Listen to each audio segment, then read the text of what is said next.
ایک دن حضرت موسیٰ علیہ السلام اپنی قوم کو واعظ و نصیحت فرما رہے تھے، اپنے اللہ کی عظمت اور اس کی کتاب کے احکام بیان کیے۔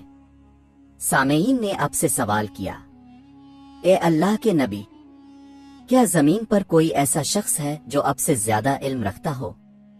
حضرت موسیٰ نے اپنی نیت کے مطابق فرمایا، نہیں، میرا علم سب سے زیادہ ہے۔ یہ بات بظاہر درست تھی کیونکہ اب اللہ کے جلیل القدر رسول تھے اور اب پر وحی آتی تھی، لیکن اللہ تعالیٰ نے چاہا کہ اب کو یہ دکھا دے کہ اس کے علم کے خزانے لامحدود ہیں اور ہر بندے کو اس کے درجہ اور ضرورت کے مطابق علم عطا کیا جاتا ہے۔ اللہ تعالیٰ نے وحی فرمائی، اے موسیٰ، ایک بندہ ہے جو ہمارے خاص علم سے بہرہ ہے، وہ مقام مجمع البحرین میں ہے، اس سے ملاقات کرو۔ یہ بندہ حضرت خضر علیہ السلام تھے۔ ان کا نام قرآن میں نہیں آیا مگر مفسرین کے مطابق وہ اللہ کے نیک نبی اولی تھے۔ اللہ نے حضرت موسیٰ کو حکم دیا کہ ایک مچھلی ساتھ لے جاؤ، جہاں مچھلی زندہ ہو کر دریا میں غائب ہو جائے وہی مقام ملاقات ہوگا۔ حضرت موسیٰ اپنے خادم حضرت یوشع بن نون کے ساتھ نکلے۔ وہ دونوں ایک طویل سفر پر روانہ ہوئے۔ کئی دن چلتے رہے، سمندر کے کنارے کنارے آگے بڑھتے رہے۔ آخر ایک مقام پر وہ آرام کرنے لگے۔ مچھلی جو کھانے کے لیے تھی اچانک زندہ ہو کر پانی میں کود گئی اور غائب ہو گئی۔ یوشع نے یہ منظر دیکھا مگر بھول گئے کہ موسیٰ کو بتائیں۔ جب کچھ دور چلنے کے بعد موسیٰ نے کھانے کو کہا تو خادم کو یاد آیا، میں بھول گیا تھا کہ مچھلی زندہ ہو کر دریا میں کود گئی تھی۔ حضرت موسیٰ نے فرمایا، یہی وہ مقام ہے جس کی ہمیں تلاش تھی۔ وہ دونوں پلٹے اور اسی مقام پر پہنچے۔ وہاں ایک اللہ کے نیک بندے کو دیکھا جو سبز لباس میں ملبوس تھا اور جسے خضر کہا جاتا ہے۔ حضرت موسیٰ نے سلام کیا اور عرض کیا، میں آپ کے ساتھ رہنا چاہتا ہوں تاکہ آپ مجھے وہ علم سکھائیں جو اللہ نے آپ کو دیا ہے۔ حضرت خضر نے فرمایا، آپ میرے ساتھ صبر نہیں کر پائیں گے، کیونکہ میرے اعمال کی حقیقت اب پر فوراً ظاہر نہ ہوگی۔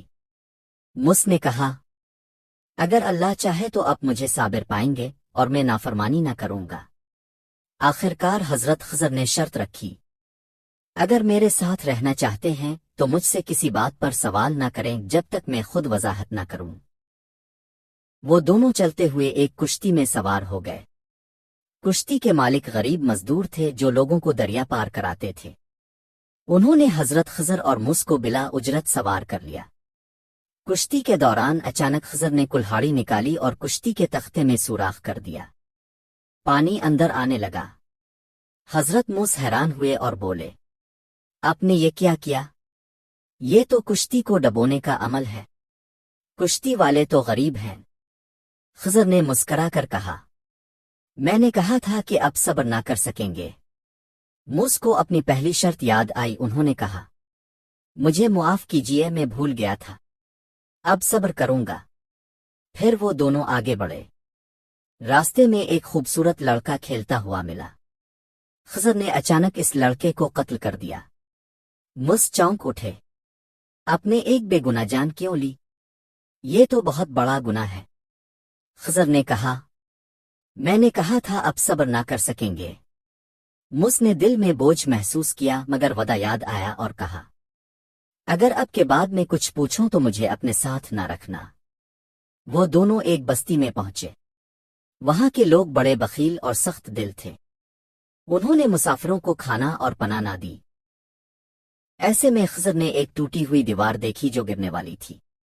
انہوں نے محنت سے اس دیوار کو سیدھا کر دیا۔ موسیٰ نے کہا، یہ عجیب بات ہے، ان بخلی لوگوں کے لیے دیوار سیدھی کر دی حالانکہ آپ اجرت لے سکتے تھے۔ اب خضر نے فرمایا، یہ وقت ہے کہ ہم جدا ہو جائیں، مگر اس سے پہلے میں آپ کو ہر عمل کی حکمت بتا دیتا ہوں۔ ایک، کشتی کا سوراخ۔ وہ کشتی غریب مزدوروں کی تھی۔ آگے ایک ظالم بادشاہ ہر اچھی کشتی چھین لیتا تھا۔ اس سوراخ سے کشتی عیبدار ہو گئی اور وہ ظالم کے قبضے سے بچ گئی۔ یہ لڑکا بڑا ہو کر کافر اور نافرمان بنتا اور اپنے والدین کو کفر پر مجبور کرتا۔ اللہ نے چاہا کہ اس کے بدلے میں انہیں نیک اور صالح اولاد عطا کرے۔ یہ دیوار 2 یتیم بچوں کی تھی۔ اس کے نیچے خزانہ دفن تھا جو ان کے والد نے چھوڑا تھا۔ اللہ نے چاہا کہ یہ دیوار محفوظ رہے تاکہ بچے بڑے ہو کر اپنا خزانہ پائیں۔ خضر نے کہا، یہ سب میں نے اپنی رائے سے نہیں کیا، یہ اللہ کا حکم تھا، اور تم دیکھ رہے ہو کہ جو چیز بظاہر نقصان لگتی ہے وہ اصل میں بھلائی تھی، اور جو چیز سخت نظر آتی ہے اس میں والدین کے لیے رحمت تھی۔